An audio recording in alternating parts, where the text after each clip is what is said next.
सभी दोस्तों को राम राम। ओम नमः शिवाय। भगवान भोलेनाथ सबके गुरु हैं। ये ब्रह्मांड के गुरु हैं, सबके गुरु हैं। अगर किसी के गुरु नहीं है तो भोलेनाथ को गुरु मानकर और अपने जीवन में साधना शुरू कर देनी चाहिए। भगवान शिव सबके दुखों का ख्याल करते हैं, सबको सुख पहुंचाने के लिए तैयार रहते हैं। भगवान ने देवताओं को सुख पहुंचाने के लिए विष तक का पान कर लिया था। वो भगवान बहुत बोले हैं। उन्होंने जितने भी शरीर में अलंकार धारण कर रखे हैं वो सब संसार के लोगों को कुछ न कुछ शिक्षा देने के लिए कर रखे हैं। और भगवान शिव को योग का जनक माना जाता है। वे आदि गुरु हैं, आदि योगी हैं। जिनका कोई गुरु ना हो वे भगवान शिव को अपना गुरु मान सकते हैं। यह शास्त्रों में भी लिखा हुआ है। भगवान शिव का स्वरूप किन्हीं पर्वत शिखर या एकांत स्थल पर ध्यानमग्न दिखाया जाता है। इनके शरीर पर सुशोभित जो तमाम विचित्र प्रकार के श्रृंगार हैं भक्तों व साधकों का ध्यान आकर्षित करते हैं। भगवान शिव के माथे पर जो चंद्रमा विराजमान रहता है जो शीतलता का प्रतीक है, हमें भी जीवन की विषमताओं, अनुकूलताओं, उतार चढ़ाव, शुभ अशुभ के बीच शांत व शीतल रहना चाहिए तथा प्रसन्न रहने का अभ्यास करना चाहिए। शिव गंगा जी को अपनी जटाओं में धारण किए रहते हैं। तो राजा भागीरथ के तप पर जब गंगा जी धरती पर अवतरित हुई तो उनके तीव्र वेग को भगवान शिव ने जटाओं में धारण किया था। यह शिव की समर्थता एवं लोकहित में उदार सहयोग का प्रतीक है। इसी तरह भगवान शिव पात्रता के विकास और लोकहित में उदार सहयोग की प्रेरणा देते हैं। इसके साथ भगवान शिव का कैलाश पर्वत या हिमालय के शिखरों में वास उनके तप का एकांतिक जीवन को दर्शाता है। भगवान शिव के आराधक को भी सांसारिक जीवन की जटिल धारा के बीच ऐसे आत्मिक प्रकृति के लिए आवश्यक संयोगों की व्यवस्था करनी चाहिए।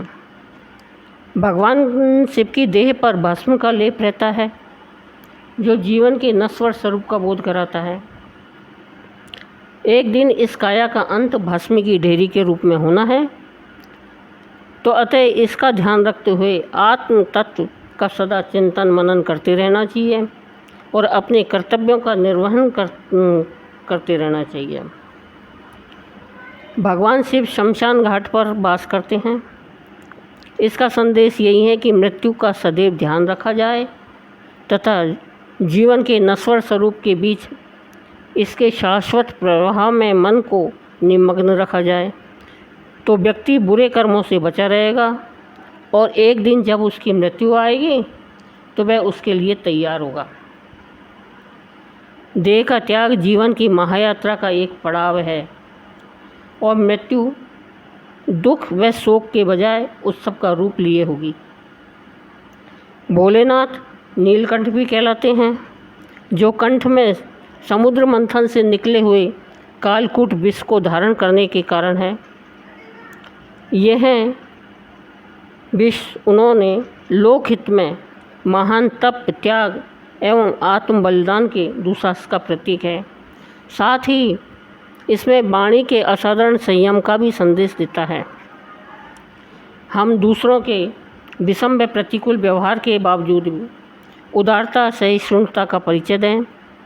वे वाणी में मधुरता, शालीनता एवं धैर्यता का धारण किए हुए रहें। यह भगवान नीलकंठ की सच्ची आराधना होगी। संसार की कटुता व कलेश के बीच भी शिव भक्त संसार के कल्याण करने की आत्मिक वृत्ति का त्याग नहीं करता और स्वयं विष का पान करते हुए भी दूसरों को सदा अमृत तत्व बांटता रहता है। भगवान शिव का तीसरा नेत्र धारी दिखाए जाते हैं, जिसमें काम को भस्म करने की क्षमता है। तीसरा नेत्र दूरदर्शिता, विवेक, बुद्धि का प्रतीक है।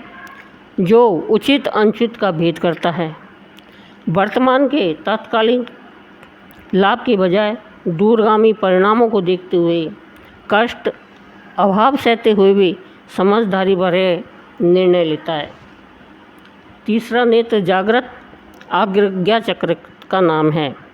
यह स्वयं तो स्वामित्व का प्रतीक है ही, लेकिन जितना हम संयम का अभ्यास करेंगे उतना ही हमारा स्वयं का स्वामित्व स्थापित होता जाएगा और हम आत्मिक संपदा के अधिकारी बनेंगे।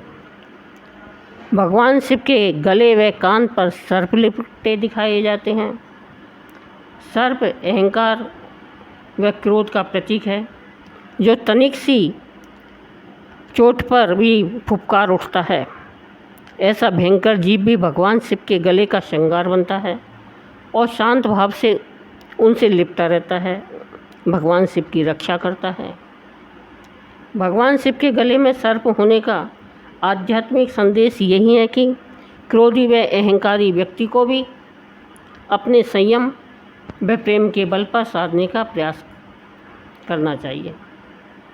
भगवान शिव बागंबर के आसन पर बैठे दिखाए जाते हैं।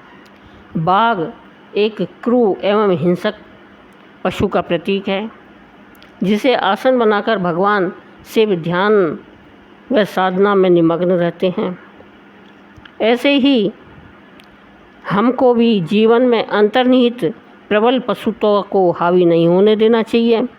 वह उस पर आसन जमाकर साधना में जीवन जीना भगवान शिव की इस भंगिमा की प्रेरणा है।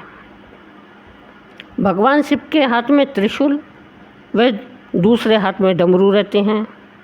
डमरू संगीत व नृत्य के उल्लास का प्रतीक है, तो उसी तरह हम भी अपने सत्कर्मों से व सच्चिंतन के साथ जीवन को संगीतमय बनाते चलें और इस अवस्था में अपना उल्लास संतापग्रस्त संसार में बांटते रहें। त्रिशूल भगवान शिव की संहारक शक्ति का प्रतीक है, जिसने त्रिपुरासुर दैत्य का वध किया था। जीवन में काम, लोभ, क्रोध ही प्रत्यक्ष त्रिपुरासुर है, जो व्यक्ति के जीवन पर अधिकार जमा कर इसे नरक तुल्य बनाए रहते हैं। हम भी भगवान शिव के भक्त होने के नाते अपने त्रिशूल को धार देते रहें। वे वासना, तृष्णा तथा अहंता रूपी पाप के इन तीनों किलों को ध्वस्त करते हुए आध्यात्मिक जीवन को आदर्श धारण करें। भगवान शिव के वाहन नंदी सौम्यता और कर्मठा के प्रतीक हैं। ये गौमाता से उत्पन्न हैं। नंदी जो सात्विकता व सौम्यता के प्रतीक हैं, लेकिन आवश्यकता पड़ने पर वे शौर्य व पराक्रम में भी किसी से कम नहीं हैं।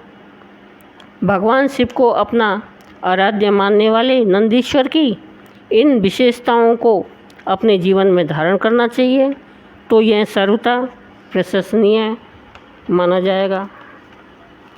भगवान शिव सदग्रस्त हैं। उनका पूरा परिवार है, जिसमें माता पार्वती है और उनके पुत्र कार्तिकेय व गणेश हैं, तो साथ में नंदी व अन्य गण हैं।